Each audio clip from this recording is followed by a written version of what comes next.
ဒီဗီဒီယိုလေးမှာတော့အမျိုးသားတွေစိတ်ကုန်သွားတဲ့အမျိုးသမီးတွေမှာတွေ့ရတဲ့အချက်9ချက်ကိုမျှဝေပေးပါမယ်ရှင်။နံပါတ်1အချက်ကတော့ကျေးဇူးမတင်တတ်တဲ့အမျိုးသမီးဖြစ်ပါတယ်ရှင်။အမျိုးသားတွေကတခုခုလုပ်ပေးတယ်။ကျင်နာလို့ဂရုစိုက်ပေးတယ်။စိတ်ဝင်စားလို့အချိန်ပေးတယ်။ချစ်လို့ခင်လို့တခုခုလုပ်ပေးတယ်ဆိုတဲ့အပေါ်မှာဒါကသူ့ယောက်ျားပဲလုပ်တင်တာပေါ့။သူလုံးတဲ့အလုပ်ကိုလုပ်နေတာငါဘာကျေးဇူးတင်စရာလိုလဲဆိုပြီးတော့အတိမတ်မပြုတ်ပေးတာကျေးဇူးတင်စကားမပြောတတ်တာအဲ့ဒီလိုအကြိမ်ပေါင်းများလာတဲ့အခါမှာတော့အမျိုးသားတွေကအတိအမတ်မပြုတ်ခံရတာကိုစိတ်ကုန်သွားပါတယ်တဲ့ရှင်နံပါတ်2အချက်ကတော့တရားမျှတစွာမစင်စားပေးတတ်ခြင်းကိုစိတ်ကုန်ပါတယ်တဲ့ရှင်အမျိုးသမီးကတရားတာမတရားတာကိုအဓိကထည့်မတွက်ဘူးသူအနိုင်ရဖို့ပဲဦးစားပေးတယ်ငါလိုအချောအလှငါကိုကြိုက်မဲ့သူတွေဝိုင်းဝိုင်းလဲနေတာအဲ့ဒီထဲမှာရှင့်လို့အမျိုးသားကိုကျမကချစ်သူအဖြစ်ရွေးခဲ့တာယောက်ျားအဖြစ်ယူခဲ့တာအဲ့တော့ရှင်မဲကျမကိုအလိုလိုက်တရားတာမတရားတာကအဓိကမကြဘူးကျမဖြစ်ချင်တဲ့အတိုင်းကျမစိတ်ဆန္ဒအတိုင်းကျမရဲ့အလိုမှန်သမျှရှင်ကလိုက်လျောဖို့ကရှင့်တောင်း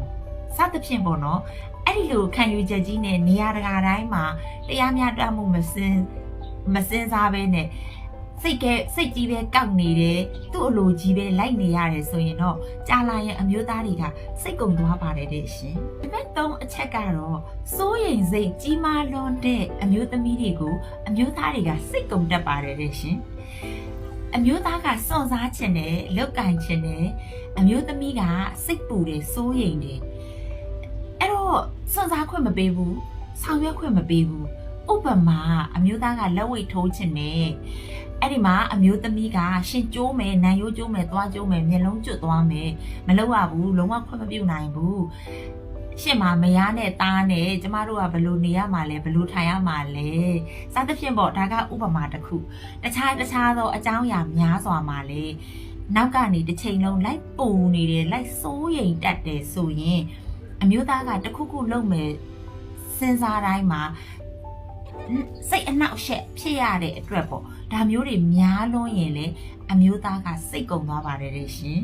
လေးအချက်ကတော့ပွင့်လင်းမှုမရှိတဲ့အမျိုးသမီးတွေကိုလည်းအမျိုးသားတွေကစိတ်ကုန်တတ်ပါတယ်တဲ့ရှင်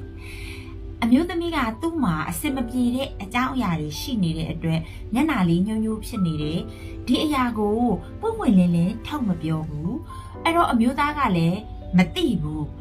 အဲ့လိုမသိရကောင်းလားဆိုပြီးတော့ငါကိုဂယုမဆိုင်ဘူးပြစ်ထားတယ်ဆိုတာကိုတော့အမြဲတမ်းပြောတယ်ပေါ့နော်သူအစင်မပြေနေတဲ့အရာကိုဓာတ်ရိုက်မပြောပြဘဲနဲ့နင်ငါ့ကိုဂယုမဆိုင်ဘူးနော်နင်ငါ့ကိုပြစ်ထားတယ်နော်ဒါကိုတော့ခဏပြောတယ်ပေါ့အဲ့ဒီချိန်မှာအမျိုးသားကဒါဆိုရင်ချစ်သူ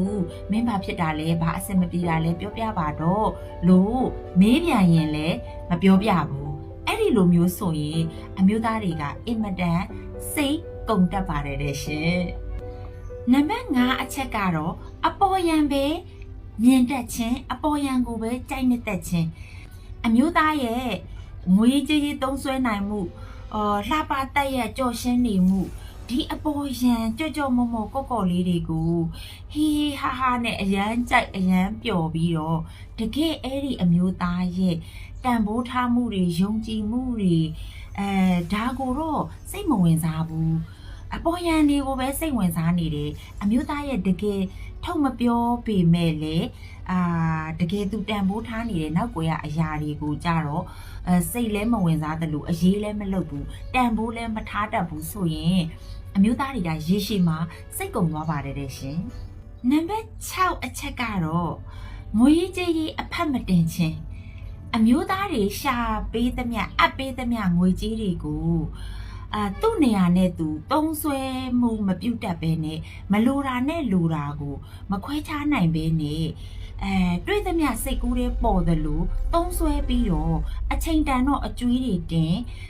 အဖက်လည်းမတင်နှစ်တစ်ခုရောက်လာတဲ့အချိန်မှာ အလုံးအထည်စုဆောင်းမိတာဘာတစ်ခုမှမမြင်ရဘူးဆိုရင်လေအမျိုးသားလုပ်တဲ့လူကစိတ်ကုံသွားတတ်ပါတယ်တဲ့ရှင်နံပါတ်9အချက်ကတော့အဲ့ရကိစ္စအဆင်မပြေခြင်းဖြစ်ပါတယ်ရှင်ဒီအဲ့ရကိစ္စကလွယ်မယောင်နဲ့ခက်တိမ်မယောင်နဲ့နက်ပါပဲတချို့သောအမျိုးသမီးတွေကဒီအဲ့ရကိစ္စကိုစိတ်မဝင်စားဘူးဆိုတာတအုပ်စုတက်တက်ရှိပါတယ်ဘဝတက်တက်တာမှာလည်းအမျိုးသမီးတွေမှာအဲ့ရကိစ္စကိုစိတ်မဝင်စားတဲ့ကာလဆိုတာရှိတတ်ပါတယ်ကလေးကိုဝန်ဆောင်နေတဲ့အချိန်ကလေးမိဖွားနေတဲ့အချိန်ဒီလိုတွေပေါ့နော်နောက်တစ်ခုဒီကျန်းမာရေးဟော်မုန်းကြောင့်လည်းရှိတယ်အမျိုးမျိုးသောအကြောင်းတရားတွေကြောင့်ဒီအိယာကိစ္စကိုအမျိုးသမီးဘက်ကစိတ်မဝင်စားတဲ့အခါမှာလေအမျိုးသားတွေကစိတ်ကုံသွားတတ်ပါတယ်ရှင်